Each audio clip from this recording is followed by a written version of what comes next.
MyGov প্ল্যাটফর্মে শিক্ষা প্রতিষ্ঠান, শিক্ষক কর্মচারী এবং শিক্ষার্থীদের আর্থিক অনুদান সংক্রান্ত সেবায় আবেদন করার জন্য প্রথমেই রেজিস্ট্রেশন করতে হবে। রেজিস্ট্রেশন করার জন্য আপনার যে কোনো ওয়েব ব্রাউজার থেকে mygov.bd লিখে সার্চ করতে হবে। সার্চ করার পর মাইগভ প্ল্যাটফর্মের ডান দিকে রেজিস্ট্রেশন নামক বাটনে ক্লিক করতে হবে।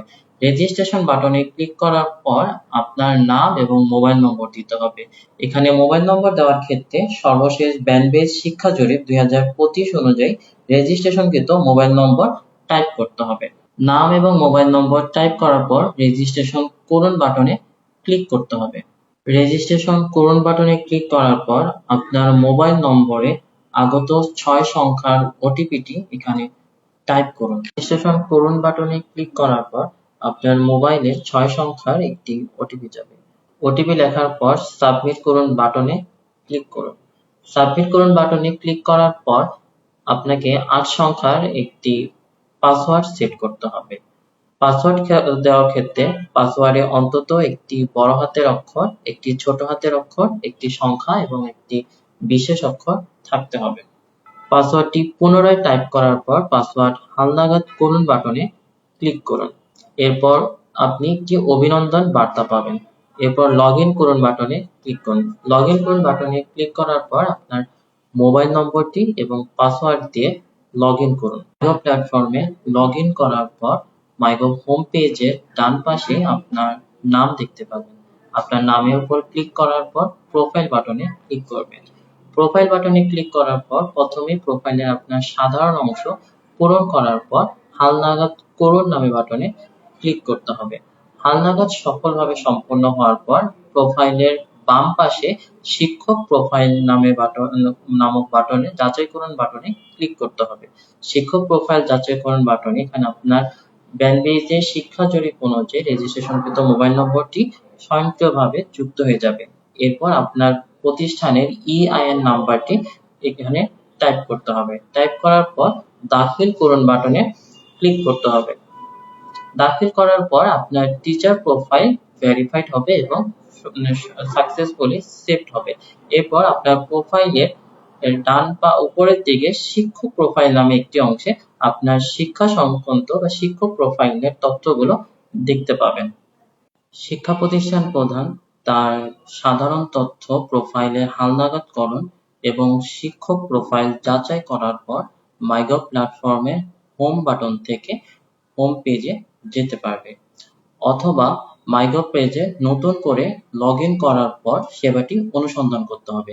সেবাটি অনুসন্ধান করার জন্য মাইগভ প্ল্যাটফর্মের ঠিক মাঝ বরাবর সেবা অনুসন্ধানকরণ বাটনে সেবার নাম লিখে অনুসন্ধান করতে পারবে, অথবা মাইগভ হোম পেজে ডান পাশে শিক্ষা প্রতিষ্ঠান, শিক্ষা কর্মচারী, শিক্ষার্থীদের আর্থিক অনুদান ট্যাবে ক্লিক করে কাঙ্ক্ষিত সেবার লিস্ট দেখতে পারবে। কাঙ্ক্ষিত সেবার থেকে যে সেবাটিতে আবেদন করতে ইচ্ছুক সেই সেবায় ক্লিক করবে। সেবায় ক্লিক করার পর সেবা সংশ্লিষ্ট তথ্য পেজ প্রদর্শিত হবে। সেবার প্রয়োজনীয় কাগজপত্র এবং নির্দেশনা এখানে দেখা যাবে। সকল কাগজপত্র এবং নির্দেশনা সঠিকভাবে পড়ার পর আবেদন করুন বাটনে ক্লিক করবে। আবেদন করুন বাটন ক্লিক করার পর শিক্ষা প্রতিষ্ঠানের প্রধান একটি অনলাইন ডিজিটাল আবেদন ফর্ম দেখতে পাবে। আবেদন ফর্মে প্রথমে প্রাপক অফিস সিলেক্ট করতে হবে। প্রাপক অফিস সিলেক্ট করার জন্য বাছাই করুন বাটন থেকে মাধ্যমিক ও উচ্চ শিক্ষা বিভাগ সিলেক্ট করতে হবে। এরপর শিক্ষক তার ব্যক্তিগত তথ্য এবং প্রতিষ্ঠানের তথ্য দেখতে পাবে, তার মোবাইল নম্বর, প্রতিষ্ঠানের EIN নম্বর, শিক্ষকের নাম এবং অন্যান্য তথ্য। এ পর্যায়ে শিক্ষক তার যে শিক্ষার্থীর জন্য বা আবেদনকারীর জন্য আবেদন করে দিতে যাচ্ছেন তার নাম এবং অন্যান্য তথ্য দিতে হবে। আবেদনকারীর তথ্য যেখানে বাংলা প্রয়োজন সেখানে বাংলায় লিখতে হবে, যেখানে ইংরেজিতে লিখতে নির্দেশনা দেওয়া হয়েছে সেখানে ইংরেজিতে লিখতে হবে। শিক্ষার্থীর জন্ম তারিখ সিলেক্ট করার জন্য ক্যালেন্ডার বাটনে ক্লিক করে এখানে ফেব্রুয়ারি 2026 উপরে ক্লিক করতে হবে। এরপর শিক্ষার্থীর জন্ম সালটি ব্যাক বাটন থেকে সিলেক্ট করতে হবে। এরপর শিক্ষার্থীর জন্ম মাসটি সিলেক্ট করতে হবে। এরপর তার জন্ম তারিখটি সিলেক্ট করতে হবে। এই পর্যায়ে শিক্ষার্থীর অন্যান্য তথ্য দেওয়ার পর এখানে মোবাইল নম্বর ইংরেজিতে দিতে হবে। মোবাইল নম্বরটি অবশ্যই নগদ রেজিস্ট্রেশনকৃত ব্যক্তিগত মোবাইল নম্বর হতে হবে। মার্চেন্ট বা এজেন্ট নম্বর গ্রহণযোগ্য হবে না।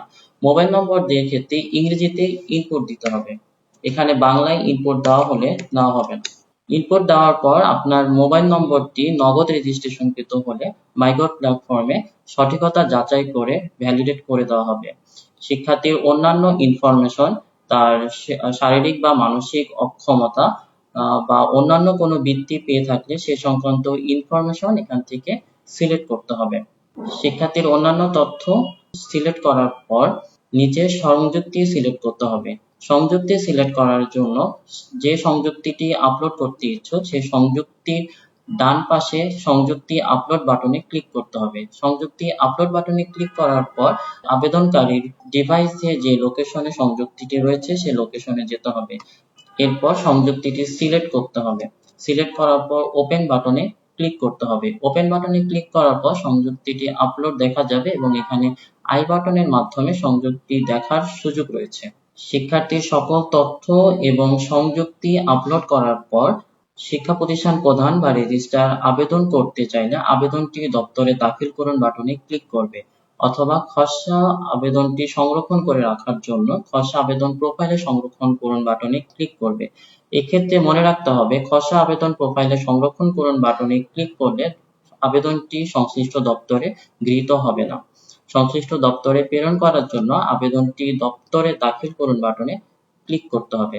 আবেদনটি দপ্তরে দাখিল করুন বাটনে ক্লিক করলে আবেদনটি প্রিভিউ দেখার সুযোগ থাকবে এবং সর্বশেষ আবেদন দাখিল করুন বাটনে ক্লিক করলে আবেদনটি সংশ্লিষ্ট দপ্তরে প্রেরণ হয়ে যাবে।